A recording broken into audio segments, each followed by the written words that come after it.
అందరికీ నమస్కారం. ఈ వీడియోని ఒక అఫర్మేషన్తో స్టార్ట్ చేద్దాం. అఫర్మేషన్: నాకు శ్రేష్ఠ స్థాయిలో ఉండడానికి అర్హత ఉంది. ఇకపై శ్రేష్టమైనవే నేను అంగీకరిస్తాను. ఇప్పుడు చెప్పిన అఫర్మేషన్ నిజం కావాలంటే ఇప్పుడు చెప్పబోయే స్టేట్మెంట్స్లలో దేన్ని కూడా మీరు నమ్మవద్దు. మీరు బాగా డబ్బు సంపాదించాలన్నా, ధనవంతులు కావాలన్నా ఇప్పుడు చెప్పబోయే స్టేట్మెంట్స్ని అసలు నమ్మకండి. డబ్బు పాపిస్తుంది, డబ్బు సర్వనాశనం చేస్తుంది, నేను పేదవాడిని కానీ శుభ్రంగా ఉంటాను, ధనవంతులు క్రూరులు, డబ్బు కూడబెట్టాలని లేదు, నేను మంచి ఉద్యోగం ఎప్పటికీ సంపాదించలేను, సంపాదించిన డబ్బు తేలిగ్గా పోతుంది, నేను అప్పుల్లో ఉన్నాను, పేదవాళ్ళు ఎప్పటికీ పేదరికం నుంచి విముక్తి పొందలేరు, నా తల్లిదండ్రులు పేదవాళ్ళు అందుకే నేను కూడా నిరుపేదగా ఉన్నాను, మోసగించే వాళ్ళ దగ్గరే డబ్బు ఉంటుంది, పొదుపు చేసిన డబ్బు సంపాదించినట్లే, కష్టకాలం నాటికి దాచుకోండి, కష్టపడితేనే డబ్బు వస్తుంది, ఈటీసీ. ఇలాంటి నమ్మకాలు ఉండడం వల్ల మీకు సంపద వస్తుందని భావిస్తున్నారా? కలలో కూడా రాదు. ఇలాంటివి మనం సాధారణంగా మన ఇరుగు పొరుగు వాళ్ళ దగ్గర, బంధువుల దగ్గర, స్నేహితుల దగ్గర, మన ఇంట్లో వాళ్ళ దగ్గర వింటూ ఉంటాం.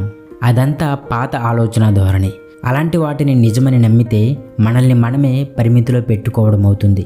ఇలాంటి ఆలోచనలని మనం కాన్షియస్గా రిలీజ్ చేయనంత వరకు మనలోనే ఉంటాయి. మీరు ఎదగాలంటే మీ ఆలోచన వైఖరి మారాలి.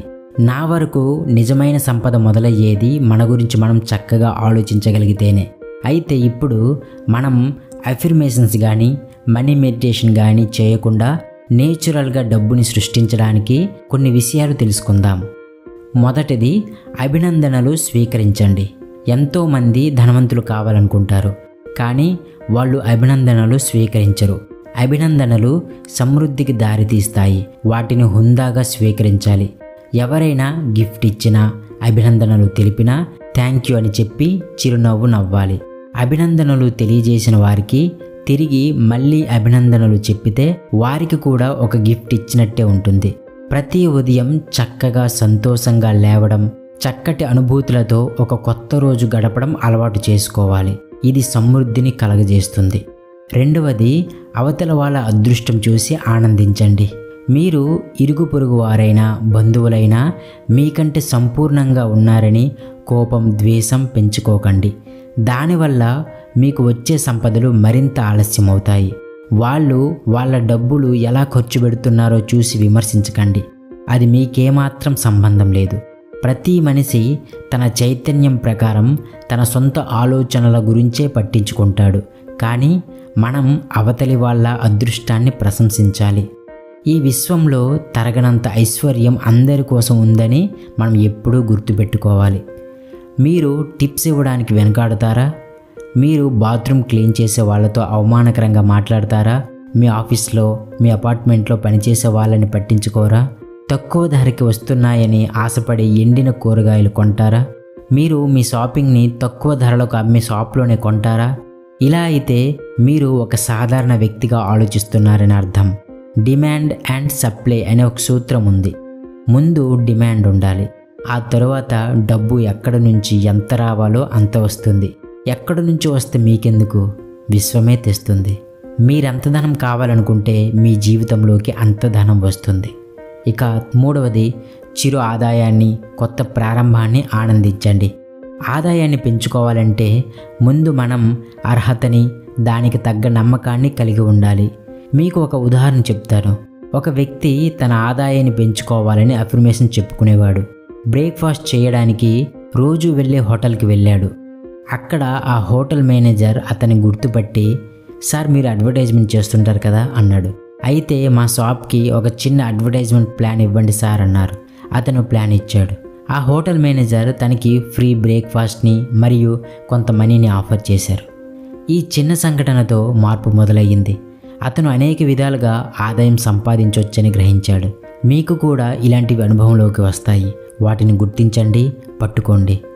నాలుగవది, అర్హత కలిగి ఉండటం. మనకి మనం అర్హత గల వ్యక్తిగా భావించకపోతే మన ఒళ్ళో పెద్ద డబ్బు మూట పడినా కూడా దాన్ని తీసుకోవడానికి మనం తిరస్కరిస్తాం. దీనికి ఒక ఉదాహరణ చెప్తాను చూడండి. ఒక అతను డబ్బు కోసం పనిచేస్తూ ఉండేవాడు. ఒకసారి అతను 50,000 రూపాయలు గెలుచుకున్నాడు. గెలిచిన తరువాత, అరే నేను నమ్మలేకపోతున్నాను, నేనెప్పుడు దేన్ని గెలవలేదు, నేను నమ్మలేకపోతున్నాను అని చెప్పాడు. అదంతా అతనిలో మారుతున్న కాన్షియస్నెస్కి రిఫ్లెక్షన్. అతను తను దేనికి తగనని అనుకునేవాడు. తరువాత వారం అతను జాబ్కి పోలేదు. అతని కాలు విరిగింది. డాక్టర్కి 50,000 రూపాయలు కట్టవలసి వచ్చింది. ఎందుకంటే అతను తనకి ఏమాత్రం అర్హత లేదని అనుకున్నాడు. అందుకని తనకు తాను ఈ విధంగా శిక్షించుకున్నాడు. మనం దేని మీద దృష్టి పెడితే అది పెరుగుతుంది. కాబట్టి మీరు బిల్లుల మీద దృష్టి పెట్టకండి. మీరు లేమి కొరత మీద దృష్టి పెడితే మరింత లేమి కొరత క్రియేట్ అవుతాయి. విశ్వంలో అనంతమైన సప్లై ఉంటుంది. మీ దగ్గర ఉన్నదానికి మీరు చాలా కృతజ్ఞులై ఉండాలి. అప్పుడు అది పెరుగుతుంది. మీరు ఇతరులకు సహాయపడడానికే మీకు డబ్బు కావాలా? అయితే మిమ్మల్ని మీరు విలువలేని మనిషిగా చెప్పుకుంటున్నట్లే. మీ స్నేహితుడు మిమ్మల్ని లంచ్కో డిన్నర్కో ఇన్వైట్ చేస్తే మీరు సంతోషంగా వెళ్ళండి. మీకు ఎవరైనా గిఫ్ట్ ఇస్తే దాన్ని హుందాగా స్వీకరించండి. మీరు ఆ గిఫ్ట్ని ఉపయోగించుకోలేకపోతే దాన్ని ఇంకెవరికైనా ఇవ్వండి. మీ ద్వారా జరిగిన విషయాలని సజావుగా నిర్వహించండి. హాయిగా చిరునవ్వు నవ్వి ధన్యవాదాలు చెప్పండి. ఈ విధంగా మీరు మంచిని స్వీకరించడానికి ఇష్టపడుతున్నారని యూనివర్స్కి కూడా తెలుస్తుంది. 5వది, చేతులు చాచి విశ్వానికి తెలియజేయండి. మీ చేతులు చాచి యూనివర్స్కి నాకు కావాల్సినంత మంచిని అనంతంగా స్వీకరించడానికి నేను సిద్ధంగా ఉన్నాను. నేను మారాలని భావిస్తున్నాను. నా పాత నెగిటివ్ భావాలని రిలీజ్ చేస్తున్నాను అని అనండి. ఈ 2 అఫర్మేషన్స్ మీద మీరు ఎక్కువగా పనిచేస్తుంటే మీరు మీ అభివృద్ధిని క్రియేట్ చేసుకోవడం జరుగుతుంది. తరువాతది, ఫిక్స్డ్ ఇన్కమ్ మెంటాలిటీని రిలీజ్ చేసుకోవాలి. మీకు కేవలం ఒక నిర్దిష్టమైన జీతం లేదా నిర్దిష్టమైన ఇన్కమ్ వల్ల వచ్చే ఆదాయం మాత్రమే మీ అసలు ఆదాయం అనుకోకండి. జీతం లేదా ఆదాయం అనేది ఒక ఛానల్. అది మీ వనరు కాదు. మీకు వచ్చే సప్లై కేవలం ఒక వనరు నుంచి మాత్రమే వస్తుంది. అదే యూనివర్స్. యూనివర్స్లో ఛానల్స్ అనంతంగా ఉన్నాయి. వాటిని మనం ఆకర్షించాలి. మనం రోడ్డు మీద వెళ్తున్నప్పుడు ఒక రూపాయి కాయిన్ దొరికినా ఆ వనరుకి ధన్యవాదాలు చెప్పుకోవాలి. అది రూపాయి కాయినే, కానీ అలాంటి అనంతమైన మార్గాలు ఏర్పడతాయి. ఈ అఫర్మేషన్స్ని రాసుకోండి లేదా చెప్పుకోండి. అనేక మార్గాల్లో ఆదాయం స్వీకరించడానికి నేను ఓపెన్గా ఉన్నాను. నేను ఊహించిన మరియు ఊహించని వనరుల నుంచి మంచి ఆదాయాన్ని ఇప్పుడు స్వీకరిస్తున్నాను.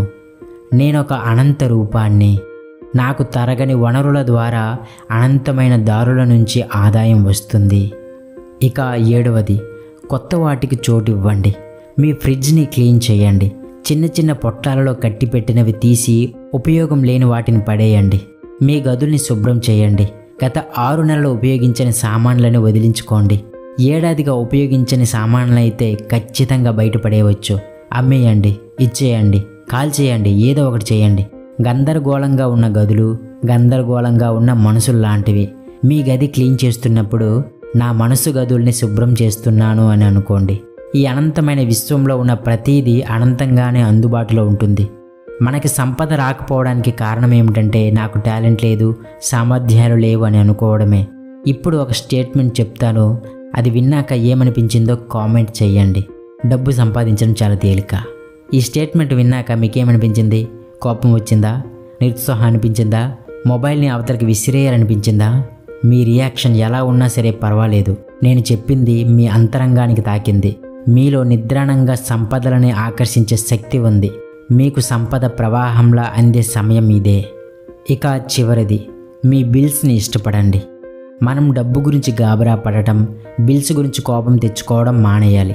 చాలామంది బిల్స్ని ఒక శిక్షలా భావిస్తారు.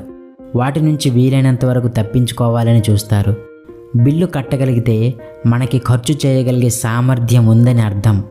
అప్పు ఇచ్చేవాడు మీ దగ్గర చాలా డబ్బు ఉందని అనుకుని మీకు సర్వీస్ ఇవ్వడం, సరుకులు ఇవ్వడం చేస్తాడు.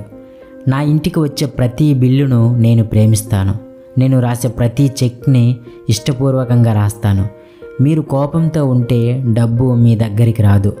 మీరు ప్రేమతో సంతోషంగా ఇస్తే ఆ గుణం వల్ల మీకు అనంత సంపదలు వస్తాయి. డబ్బుని స్నేహితునిగా భావించండి. అన్ని వస్తువుల్ని క్రియేట్ చేసే పవర్ కాస్మిక్ ఎనర్జీకి ఉంటుంది. కాస్మిక్ ఎనర్జీని ఎలా పొందాలో మీకు తెలుసు కదా, మెడిటేషన్ ద్వారా. ఇప్పుడు చెప్పినవన్నీ మీరు చేస్తే విశ్వం మీకు తనదైన మార్గంలో ఆశీర్వదిస్తుంది, అనంతంగా ఆశీర్వదిస్తుంది. Thank you for watching. ఈ వీడియో మీకు నచ్చితే లైక్ చేయండి, కామెంట్ చేయండి, షేర్ చేయండి. అలాగే మా ఛానల్ని సబ్స్క్రైబ్ చేయండి. ఇంకా మా ఛానల్ని సపోర్ట్ చేయండి. Thank you so much. Thank you universe.